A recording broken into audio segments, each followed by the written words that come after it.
Tapi di sini konteksnya beda. Seorang ibu mengatakan kepada menantunya, kalau anak gua selingkuh, perasaan anak gua berubah sama lu, ya lu yang harus ngaca diri. Kenapa anak gua selingkuh? Lu yang harus introspeksi diri, lu yang harus ngaca. Nah, ini konteksnya di mana?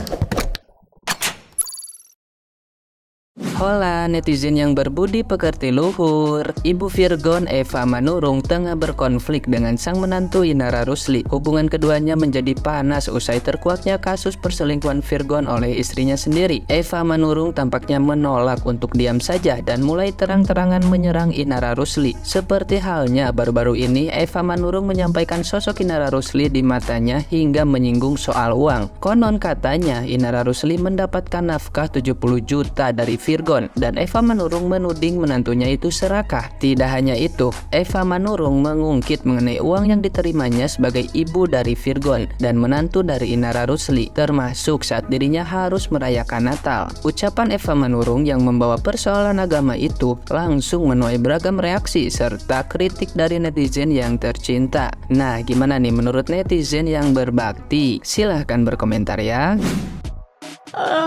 Bangun tidur kok ada tentang mertuaan ini ya, aku ikut toh. Kok 1-2 ini sama Eke, sama mertua Eke. Kenapa sih mertua itu selalu ikut-ikut? Setiap masalah anaknya selalu ikut-ikut. Padahal nih ya, orang tua dari pihak cewek kalau ada masalah rumah tangganya, udah nak, sabar. Tapi kalau mertua ibu dari cowok itu ngikut-ngikut, tambah bikin ruyem masalahnya. Bukan jadi penengah, tambah ikut-ikut manas-manasin.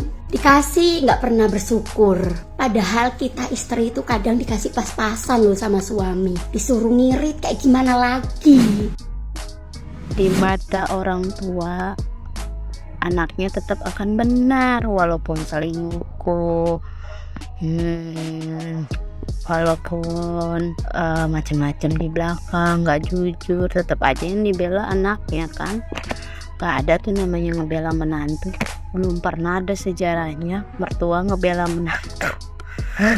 Jadi kita tahu kan, nggak usah namanya kita tuh ngadu sama mertua, tetap cewek yang dibela anak.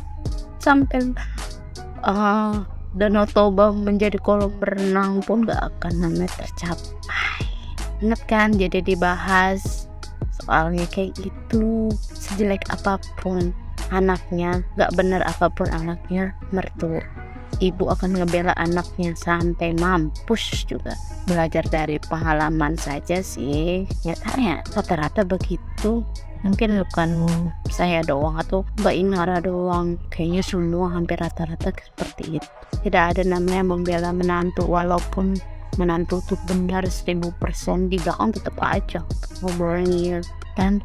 Apalagi sampai pindah-pindah agama kayak gitu kan, misalnya istrinya, ininya, itunya, keluarganya sampai diomong segala macem. Padahal kan bisa aja ditolak kan kalau misalnya emang gak mau. Emang salah tetap aja ditutupin. Dan namanya juga kayak sampai mati modar dia, namanya anak tetap bener. Oh jaya. Dah.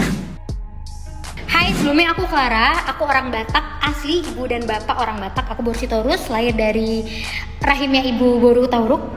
Aku mau komplain nih di sini sama Namboru mamanya Virgon. Mohon maaf banget statement kalau di adat Batak, kalau kelakuan kamu kayak gitu, kamu akan dicerain.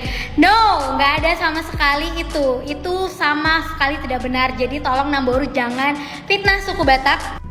Karena justru di mana ketika ada pasangan suami istri lagi punya masalah, justru nanti keluarganya perempuan maupun keluarga laki-laki akan berusaha mendamaikan dengan cara bermusyawarah, dengan cara mengumpulkan tuh marga-marganya dari suaminya ataupun istrinya untuk didamaikan. Mau siapa yang salah, tetap tidak ada yang namanya perpisahan. Poin kedua, Namboru bilang Namboru kursus Alkitab. Mohon maaf, berarti Namboru belajar banget yang namanya Alkitab, dan di Alkitab tidak pernah diajarkan untuk adanya namanya perpisahan. Jadi kalau tadi Namboru bilang Namboru habis sudah kursus Alkitab dan Namboru menyarankan diceraikan, mohon maaf, tolong dicek lagi kursus di mana, siapa pendetanya, siapa pengajarnya. Aku pengen tahu dong siapa. Di kasus Virgon sama istri ini memang kita nggak ada yang tahu siapa yang benar siapa yang salah, tapi setidaknya kedua belah pihak harus didamaikan dan tidak dipaksa untuk bercerai, dan tidak ada yang namanya nyalain dalam satu pihak. Tolong Namboru dicek lagi anaknya seperti apa.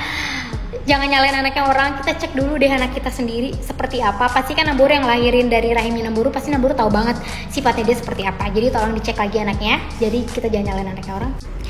Jadi aku benar-benar gak setuju banget sama poinnya si Namburu ini.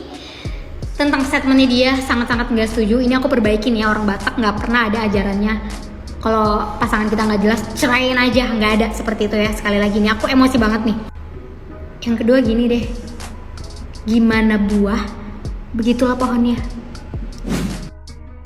Namburu, kau bilang kan kau ini belajar Alkitab. Harusnya kau tahu dong, di semua agama itu tidak dibenarkan perselingkuhan, apalagi agama Kristen, ya kan? Dan kan selingkuh, ya. Yang udah tahu, lu tahu nggak ceritanya anak lu minta poligami, minta nikah lagi. Mungkin gara itu kali supaya dia nikah lagi, makanya dia mau keluar dari agama dia, karena di agama Muslim dibenarkan untuk poligami asalkan bisa menafkahi. Oke, anak lu bisa menafkahin karena dia punya duit, ya kan? Makanya mungkin dia keluar dari agamanya dia karena itu. Ya menurut aku masalah perselingkuhan, yang namanya selingkuh itu nggak dibenarkan di semua agama pun. Gue nggak ngebela pihak siapapun, gue juga orang Kristen, tapi cara lu itu nggak benar. Speak up kayak gitu, teriak-teriak di ini, lu bilang kalau gue menceritakan semua perlakuan menantu lu sama ini gimana, itu lu speak up juga lu udah menceritakan urusan keluarga mereka,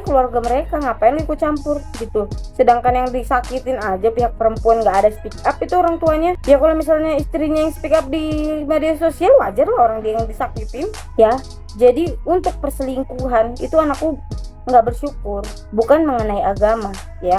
Berarti lu yang nggak bisa mendidik dia. Kenapa anak lu bisa meninggalkan Tuhannya demi perempuan, demi manusia kan? Kalau untuk perselingkuh itu beda lagi ceritanya. Selingkuh itu di agama Muslim juga nggak dibenarkan selingkuh loh, kecuali poligami yang udah tahu istrinya. Dan anak lu juga minta poligami karena dia tahu mungkin Kristen nggak bisa poligami. Di saat dia nanti poligami Kristen, dia nggak bakal dinikahin sama pendeta kan, kayak gitu. Jadi nggak usah sok ngomong kamu ahli Alkitab lah, apalah, kamu belajar lah. Nggak ada yang membenarkan perselingkuhan di agama manapun, mau di Buddha, di Hindu kayak, nggak ada membenarkan perselingkuhan, karena perselingkuhan itu udah parah, nggak cukup satu wanita. Jadi kalau misalnya lu menyangkut pautkan agama sama perselingkuhan itu nggak ada sangkut pautnya ya. Ya kalau misalnya lu bilang lu nggak tahu anak lu di Muslim kan, berarti lu yang salah. Kenapa lu nggak perhatiin?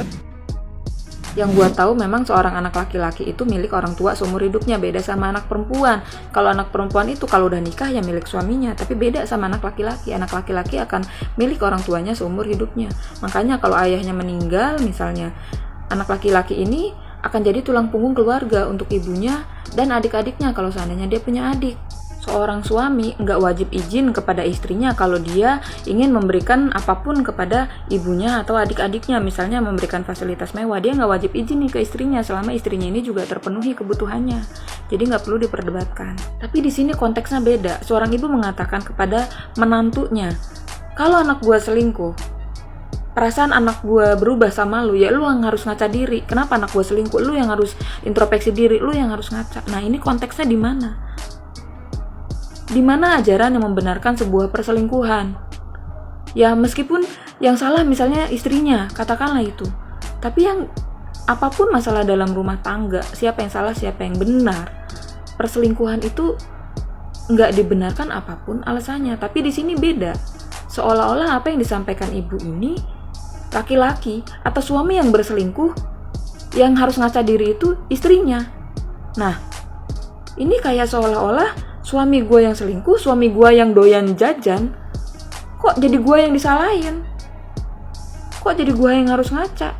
Padahal kan gue korban. Ibu ini lupa kalau dia juga perempuan. Gimana kalau seandainya suaminya yang selingkuh, orang lain bilang kayak gitu, lu lah yang salah, lu yang harus ngaca diri, kenapa laki lu selingkuh? Memang gue warga Pentium 1, kagak ngerti apa-apa, nggak ngerti lah rumah tangga mereka seperti apa. Virgon itu siapa, Inara siapa, sama Virgon aja ketemu aja nggak pernah, ngelihat mukanya aja cuma di sosial media yang bentukannya kayak jamblang ya kan.